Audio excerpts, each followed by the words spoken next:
All right, we're here. We're doing it. We are finally. Finally, we went through some downtimes through COVID years, but the Chenault Museum is really trying to come out of that and really connect to the people and to the younger crowd.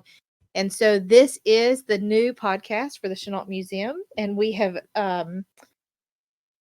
honorarily named it Peace, War, and Heroes. Peace, War, and Heroes, which I don't think could be any better than the mission that we do here, which I think is what that very well serves. Absolutely. So we are going to do lots of podcasts, not always me, but you and Dylan and some other volunteers here are always going to go through and do some podcasts in regards to the history of the museum and the artifacts that we have here and maybe how they were used in wartime and maybe some veteran stories, maybe some different archives that we have. And you guys are going to pull those out and really kind of dig deep into the heroes in peace and war. We'll be utilizing this great extensive library that we have at our disposal as well. So very in depth. It's pretty amazing the history that is here in Monroe, Louisiana with aviation and with the military that served here and the navigation school that was here and all of the things that this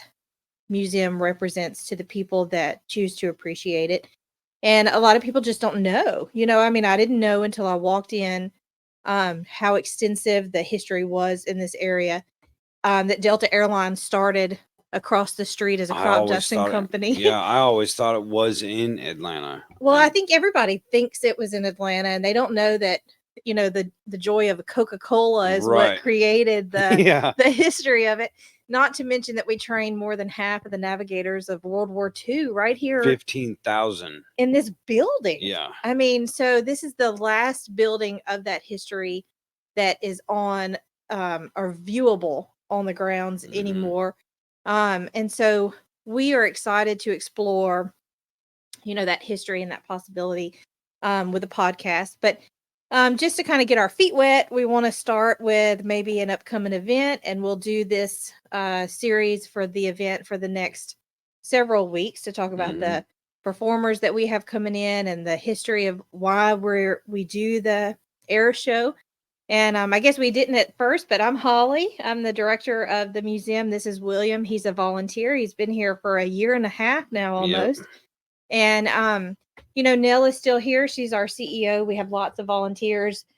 Judge is still here as our CFO. So the people are still the same, but, to kind of go down this rabbit hole of something new that we're trying to see how it goes. So today we just want to talk to you about the Airshow tickets are on sale and the Red, White, and Blue Airshow and what it means to the area and what we're bringing in. Yeah.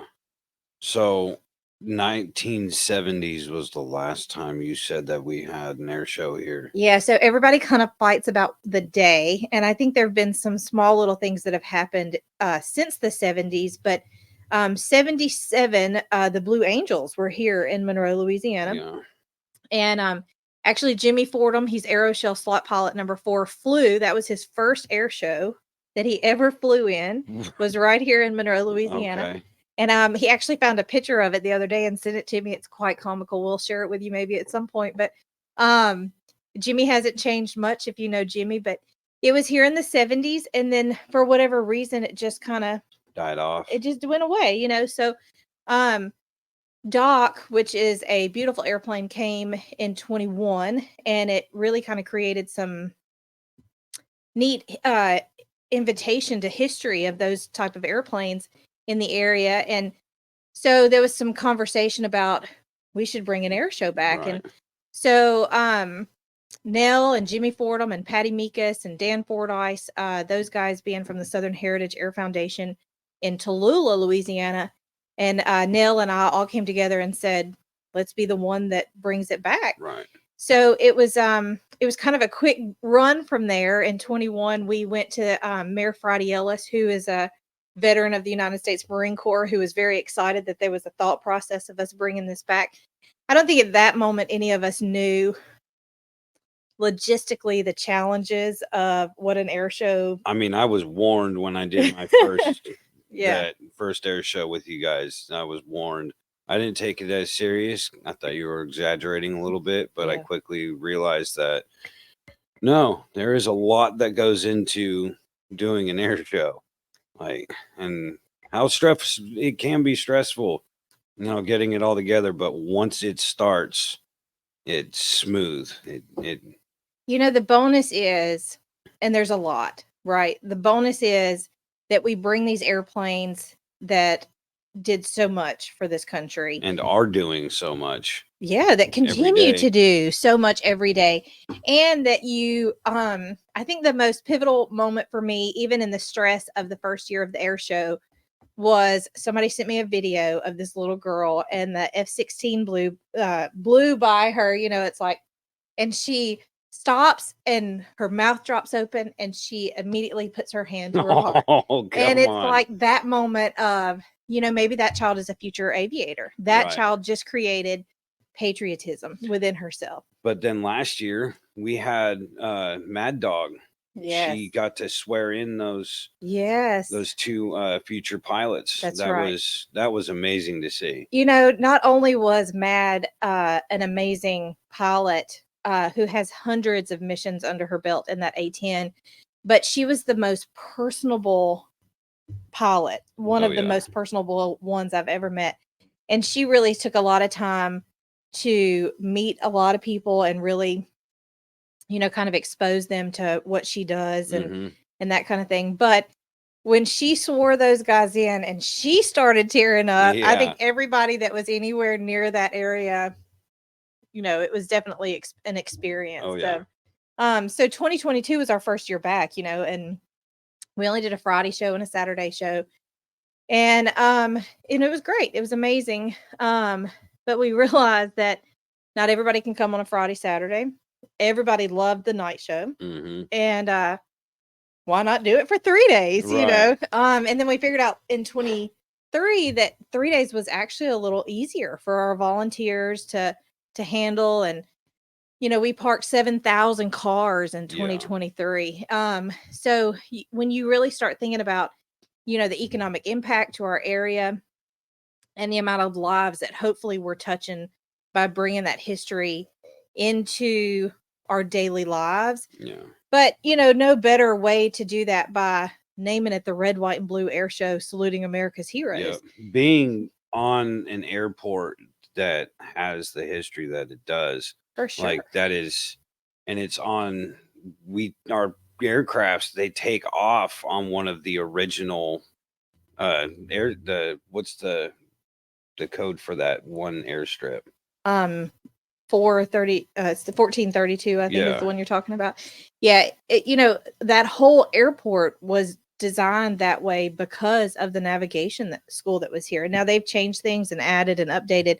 But how amazing is it that you can watch an air show on the same landing strips that people learn to navigate?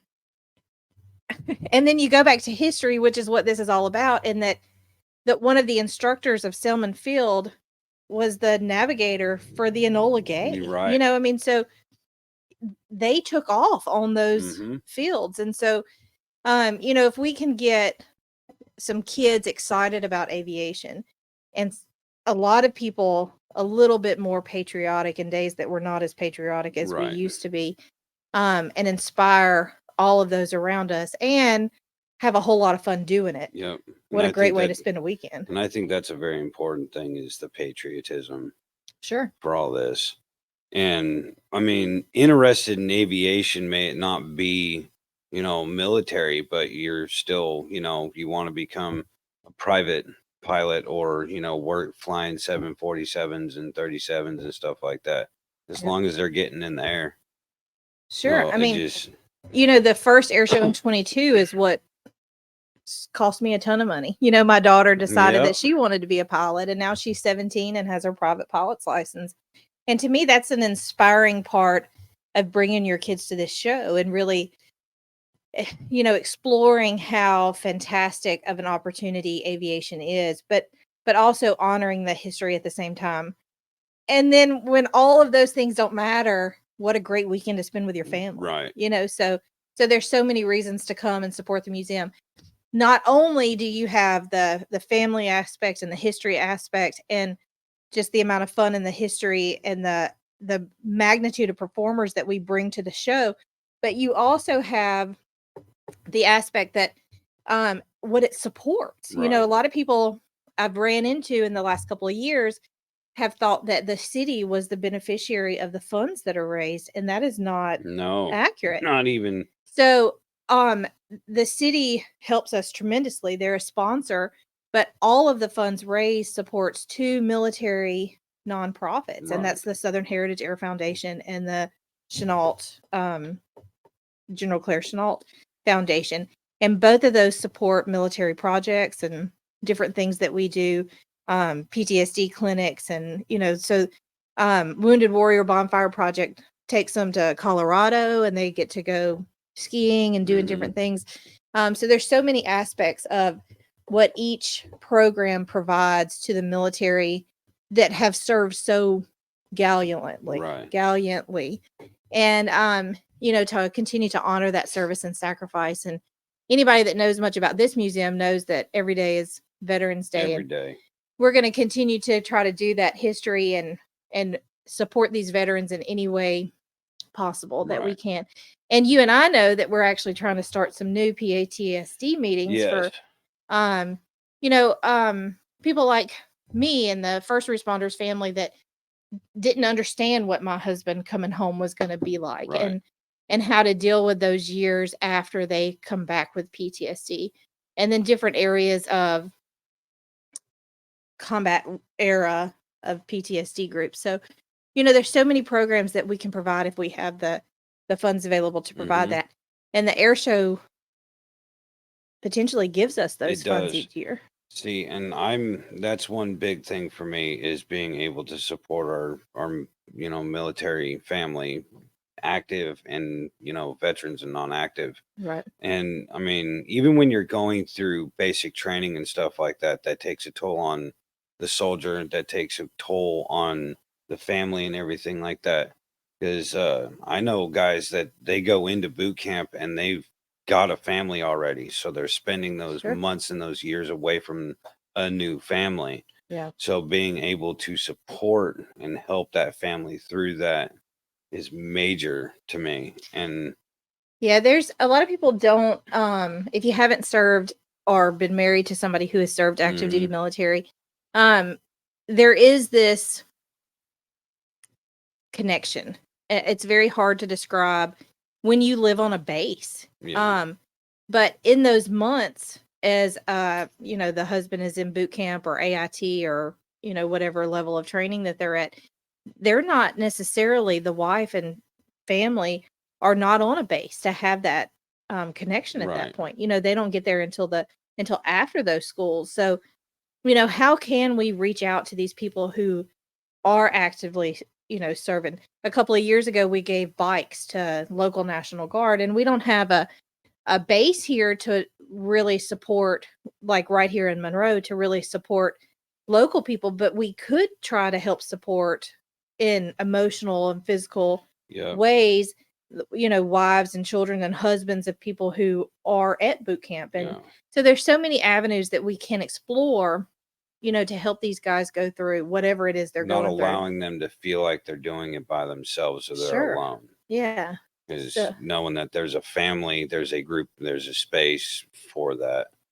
yeah. I mean, my niece and her husband, my nephew was in Qatar for a year, several years ago, and there was really no support. She could have stayed on base, but you want to be close to family, but you also want to be connected to the service that's going on. So, it's a hard road to hoe, for lack of a better Right. um phrase, to understand, like, I don't want to be here alone, but Right. you know, y- when you leave, you do feel very disconnected. And a lot of those people, if there's a deployment, they have a job, They do. so they can't really necessarily leave. So there's so many aspects of how we could do a better job, not just as a museum and not just as Southern Heritage Air Foundation, but in general, like Yeah. in the general population, to help these guys feel supported and appreciated. And you know, hopefully the funds of the air show will provide us with ideas and ways that we can better to do that.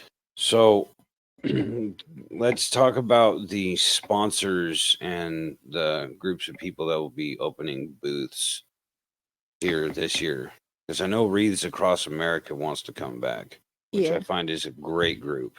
So the nice thing about the air show is not only does it raise funds for the Chenault Foundation and the Southern Heritage Air Foundation, but we allow pretty much any military group up to a certain number because we'd run out of space. But if they're a veteran organization, a military appreciation organization, we give them a free booth and they come and set up at the air show.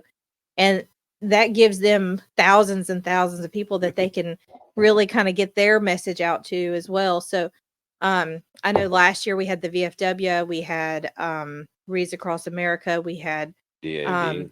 We had the DAV, we had the Louisiana Department of Veterans Affairs, so tons of people come, and I have a child that's in college and a husband that's disabled military, and I didn't know what the Louisiana Department of Veterans Affairs really could do for her in an education scenario. And we're actually bringing them in with a health fair on January 20th for veterans to come in and find out some of that information. So check out the Facebook page for more information on that. It's January 20th, I believe. So there is so much that we have going on, but sponsor wise, the city of Monroe has already came in so wonderfully, as they always do.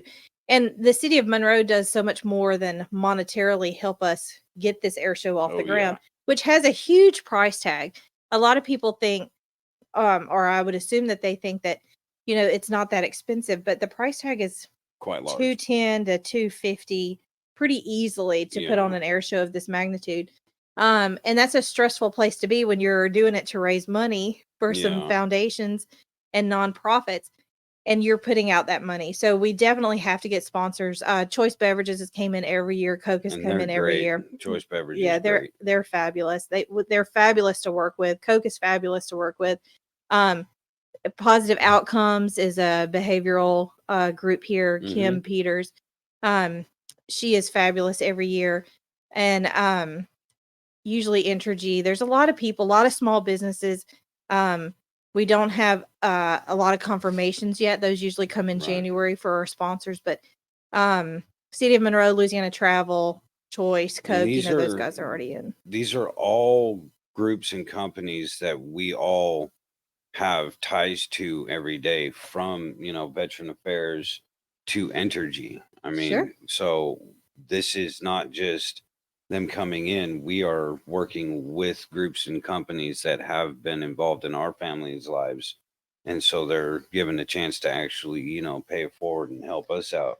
Sure. It's I think the first year, I don't know that a lot of people in this town had even ever been to an air show or knew really what an air show was. We had people that really thought that the planes were going to take off in the driveway behind the museum, or people were just paying to come watch or look at the airplanes that we were going to bring in.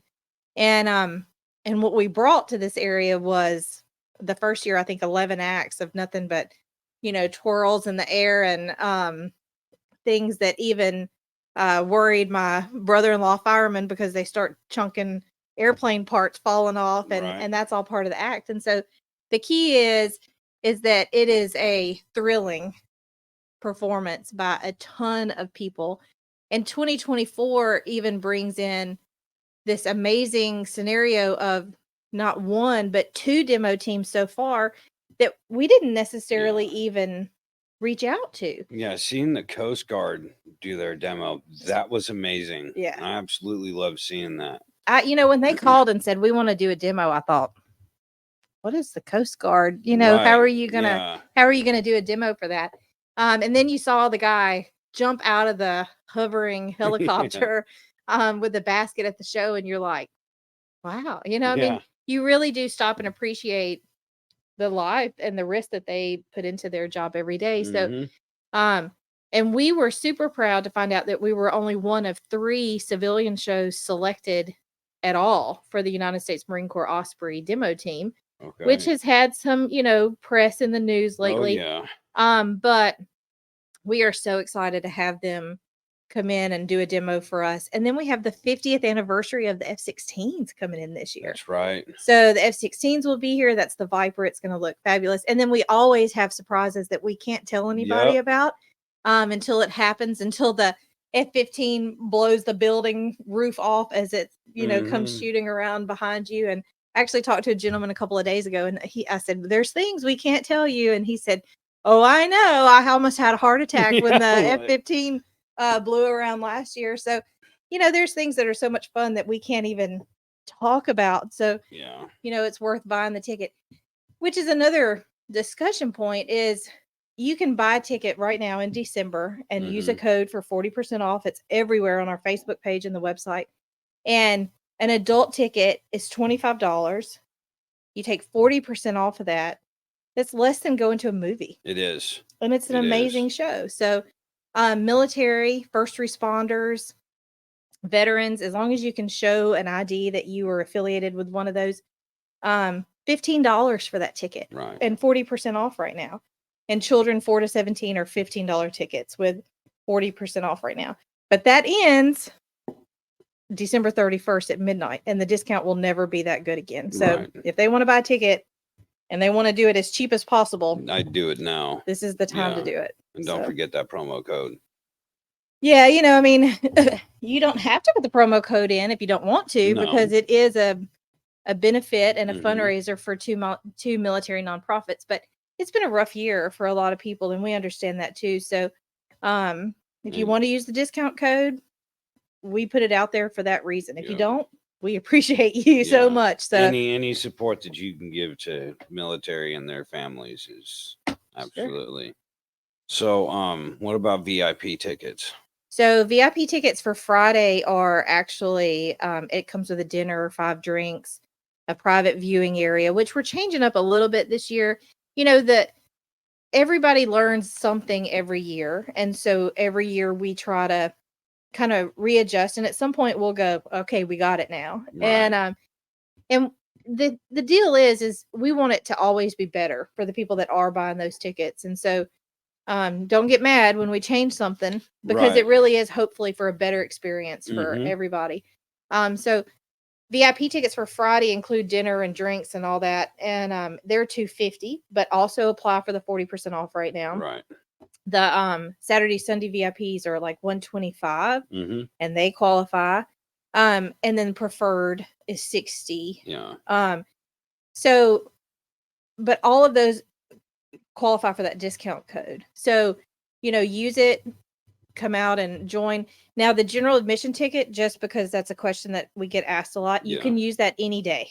Doesn't matter to me if you buy 2 tickets, you use one on Friday, one on Saturday. You buy 2 tickets and you use them both on Friday.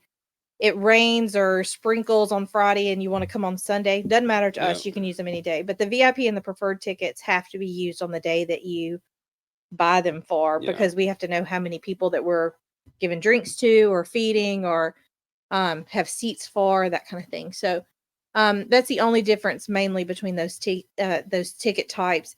And there's no military discount or first responder discount or child discount for VIP or preferred. Unfortunately, that's just part of what it is. So, can you go over like the rules and stuff like that? What you can and cannot do, what you can and cannot bring when you come into the grounds of an airport, and an active airport. Yeah. So that's a huge question that everybody asks, and a lot of people. If you have ever flown on a plane post 9/11, you pretty much are following exactly those same requirements. You can't bring a knife, you can't bring a gun, you can't bring anything that's a weapon, you can't bring a bottle of water in, even for multiple reasons, things that you would never think of. But if it has a clear top on the bottle of water and that can be sucked into an airplane, you can't bring it. So there's so many things that play into that. But foreign object debris is a very major thing. It's a huge thing. I'm all about making sure that there isn't a speck. Oh, And that goes for anything, as she said, a clear bottle cap Yeah. to a hair tie, Yeah. Napkins that you let fly away.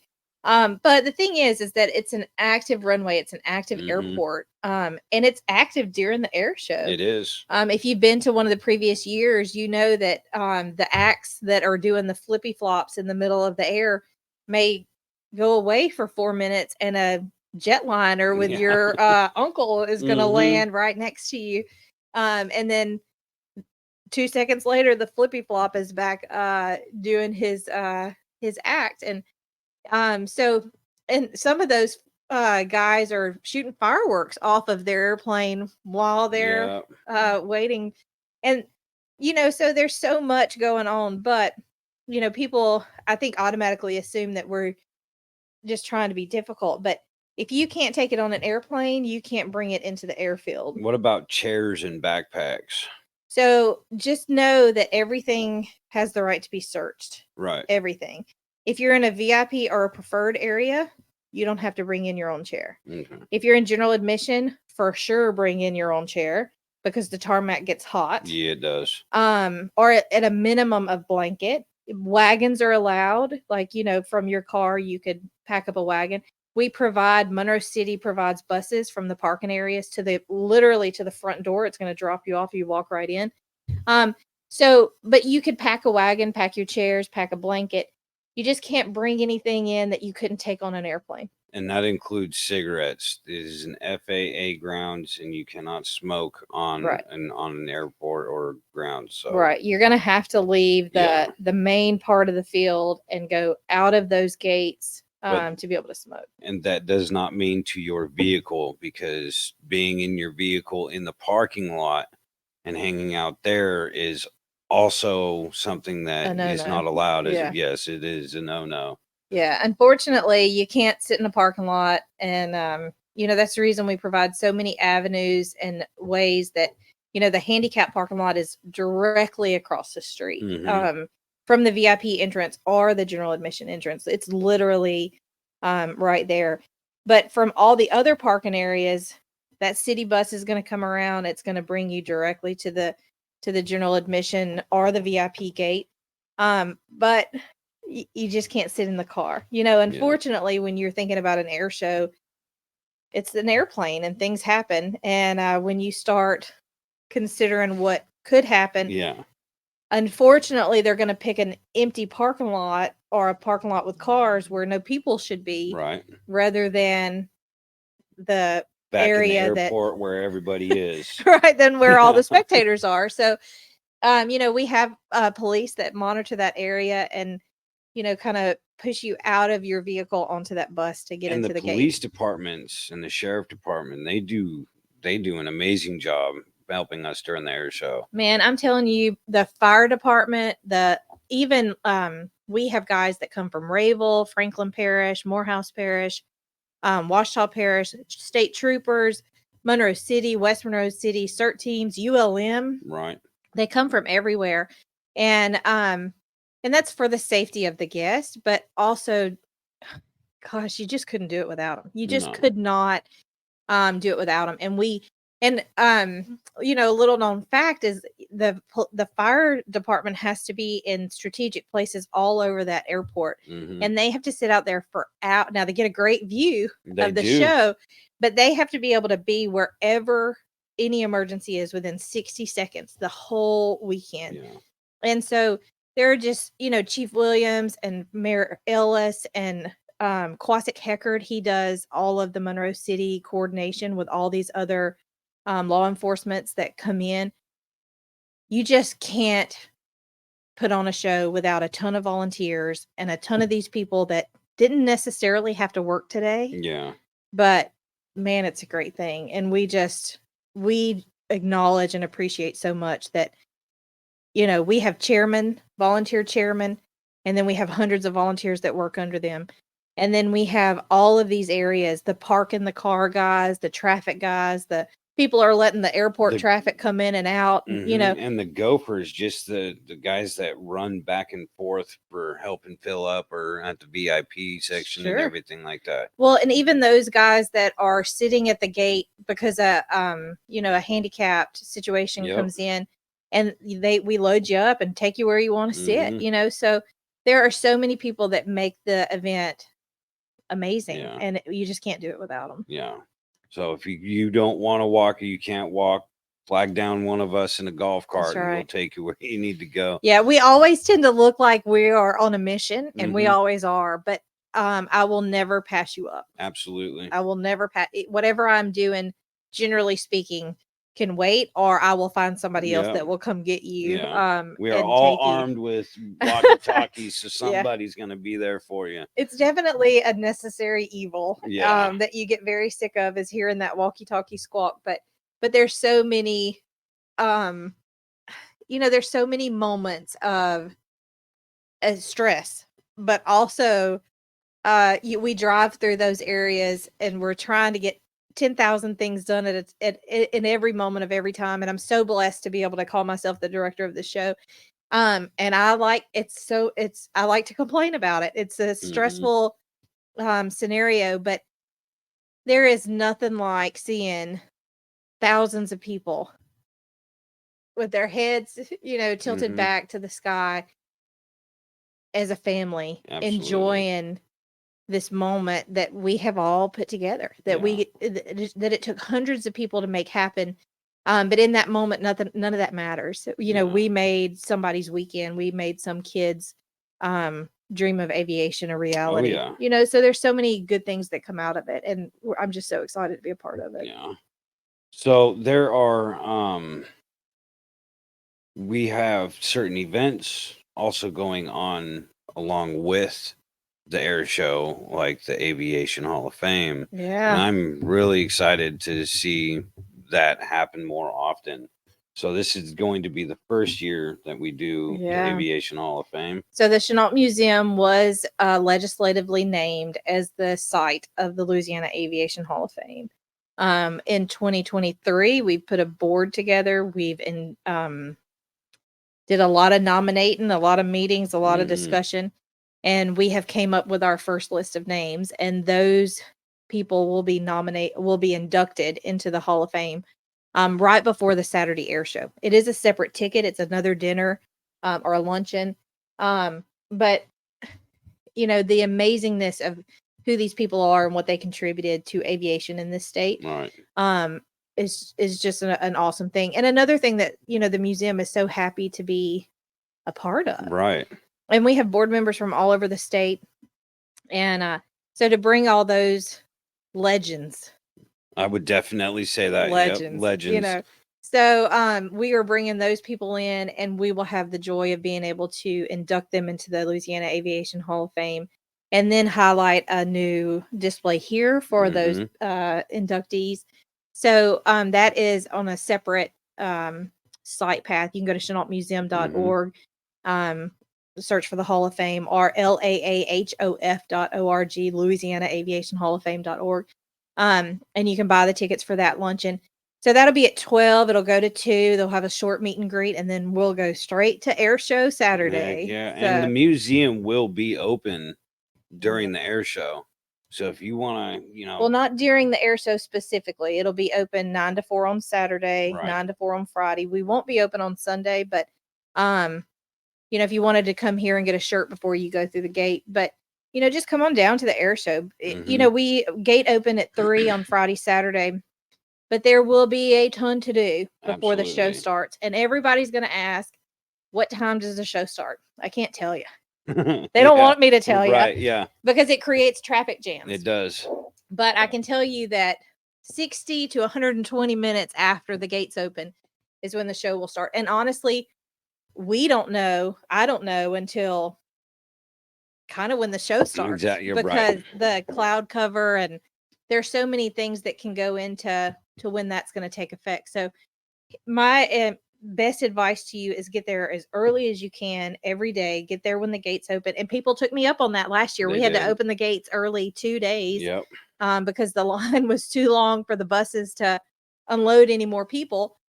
And so get there early, pop a squat, to quote an old movie. Get a drink, hang out, look at the Meet the airplanes that are on the performers, ground. because the Sure. performers love to walk around and mingle with people Well, and they too. have maintenance areas, that the tents are set up for most of those big acts, and you never know who you're going to see walking down Right. in front of you, going from the pilot briefing to the area. So there's so much fun to be had even while you're waiting. Right. But it's a heck of a show this year. It really is. We have so almost too many performers. I mean, it's going to be a pretty long show. Right. And we're still waiting on confirmation from a couple of people. But even without the military, we have 10 acts. Yeah. So it's a lot. It's a lot of show, a lot of good times. And as exciting as it was to see the video that came out of last year, I just hope that this brings a little more awareness to people out there that will know what's going to happen and what's going to go on, whether you are there or not. Yeah. Because as exciting as her video was, I felt kind of bad that people are filming our night show wondering what is going on. Well, I would love to put out there that the maker of this video knows who I'm talking to. Okay. There's a video, and so there's a video, and it was taken on a street, a 165 South area, and they had no idea. They had no idea what was going on. Yeah. If that person that made that video will call me, I'll get you in the show this year. And because we had a great time watching the video, but we also wish she would have been able to know what it really was. Yeah. So if you know who filmed that video, you tag me to talk to her. So it's great. So when it comes to the difference between the day show and the night show, can you go in a little bit about that? Okay, so we call it a night show or a twilight show, right? But really, to me, it's the perfect blend of all of the above, right? So it starts as a traditional day show, and we have performers that are going to perform just this, similar as if it were 1 p.m. versus 6 p.m. And they're going to do the loops and the rolls and the fun performance that they do so great. But as it gets darker, the planes get brighter. Yeah. So we have several planes this year that have lights all over them, some of which might shoot their own pyro off of them. We have a pilot that actually wasn't lit up last year, but he's lit up this year. That's right. And I'm excited to see him do a night show. Yeah. And so he's pretty exciting. But there is one thing that I would like to mention is that I noticed that last year people were leaving early because it was getting dark. Yeah. Not really sure that they were aware that there was going to be, a night performance and everything like that. There is a guy that is going to perform. Do not go to your car early. It's worth it to stay. But he goes at pitch black. I mean, it's dark. So if you haven't seen the most lit up plane of the evening doing some fun stuff off his wings, don't leave. Yeah. It's not done yet. It's not done yet. We're not finished. Close. So it's so Friday and Saturday is kind of like the best of all the worlds. It's a little cooler. It's it's just a different atmosphere. The night shows are just a different atmosphere. But you have a day show, a twilight show, and a night show all crammed into one evening, which is amazing. A lot of the air shows across the country are going to night shows because people love them. We went to 2 night shows each year because people love them. Yeah. It's an amazing thing. And then Sunday is your traditional daytime show. So the acts are going to be a little, they're going to do similar things, but they're all a little different. But I promise you, it's a different feeling and appreciation day versus the night show. But there tends to be maybe some surprises that change each day as well. So You just never know what you're going to get each day. So Yeah. buy 3-day combo tickets and come for all of it. One of the things that I like is that there are performers that will be doing some stunts that are actually reminiscent of when General Claire Lee Chenault was Yeah. doing performance and stunts. So that's one thing that I love about it. It's you're maintaining a history and a way of people to just show off their skills and their talents Right. for, entertainment. Well, the neatest thing to me is that General Chenault was found Mm-hmm. at an air show. Yeah. That's how he saved millions of lives. He was found at an air show, and how cool that his foundation and mission is now bringing that back to the area. Absolutely. So pretty amazing. Yeah. So let's talk about how traffic's going to work and when the show starts, as guests are starting to come, and when they're going to leave. So the key to everything with the air show is hopefully an easy traffic flow in and out.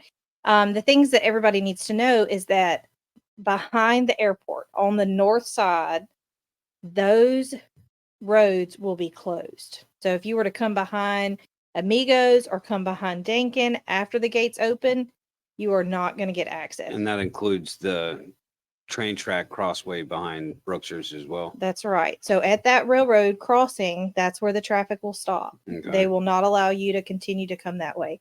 So if you were coming from I-20, you get off I-20, you come down Kansas Lane, you're going to take a right on Construction. You're going to follow the police. They're going to park you. You get out of your car, you find a city bus, they'll take you to the entry gate. If you're coming from Desired, you're going to turn down Kansas. You're going to go the same way. You're going to go down to Construction. The only change from that is if you have a handicap placard, you're going to come down the road right here by the museum at Central Avenue, and you'll be directed to a handicap spot. You don't really need a bus in that regard because the entry gate is literally right across the street. Okay. So follow the signs and the police officers. Yeah. Will there be parking for VIP guests separate of everybody else? Everybody parks the same. Everybody parks the same. Yeah, okay. Everybody's going to go to the south side of the airport. Doesn't matter what kind of ticket you have, but you do get off the bus at a different place. So if you have a VIP ticket, you're going to get off at the first stop. Okay. At right at Av Flight at Hangar 5. If you have a general admission or a preferred ticket, you're going to have to keep on going to the general admission gate. Okay. All right. So how are people going to differentiate from performer entry gates and the standard guest entry gate? I don't know that anybody coming to the air show will know about where the performer entry type of thing is. So don't worry about that. Just come to the general admission gate. There's a building and you'll see lots of people at that gate, police with metal detectors, that type of thing. If you have a general admission or a preferred ticket, that's the gate you're going to go to. If you are a VIP guest, you're going to go into the building at the Hangar 5 at Av Flight. Those are the only two entrances the general public will have to worry about. Okay. Is there anything that you would like to go over as far as what performers need to do and expect?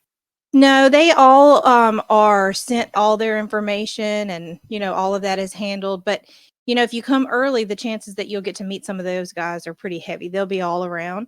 And the thing to know is that today is December 29th. So if you want to get that coupon code for the best price for tickets, you got to do it before midnight, December 31st. And the code is everywhere on the website. And you can come into the museum and buy hard copy tickets as well. You can, but the only benefit to doing that is if you're buying with cash. Right. If you want to buy with cash, you're welcome to come in. You can come here to the Chenault Museum, or you can pay cash at the Southern Heritage Museum. If you come in and pay card, we're going to get the exact same information that you're going to put in online. Right. So you're welcome to do it online, or you're welcome to come here and we'll help you and we'll print the tickets for you if you want us to. But we're going to go through the exact same process as if you were online at home. Okay. All right. Awesome. So we've got tickets on sale today.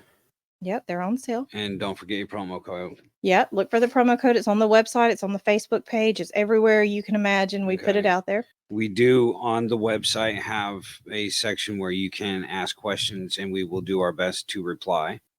Right. So there is a chat feature, but there's also a whole page about frequently asked questions. Right. So, go to that page, look at all of that information. If you can't find it there, you're welcome to chat us through the website or chat us through Facebook Messenger. But 9 times out of 10, the question that is asked is on that frequently asked questions page on the website. We went quite thoroughly through that. Yeah, we tried to be very thorough. Yeah. Yeah. So, well, I want to thank you for coming on to the podcast. Yeah, it's going to be fun. I'm excited. I'm very, very excited. Yeah. So, thank you guys for streaming today. This has been the Peace, War, and Heroes podcast. Yep. This is our inaugural episode. Yeah. So, no better episode than talking about the red, white, and blue air show. And we'll talk about the air show more over the next few weeks and maybe have some performers on. I'm excited for that. And some general, information and maybe some announcements as they come through. We are still waiting on some confirmations for that. So, and then we'll kind of switch up and go to more history stuff and veteran stories. So subscribe and stick around and enjoy the podcast. Definitely like, share, and subscribe. Yeah. Appreciate that. So, yeah. All right. Y'all have a good one. See you at the air show.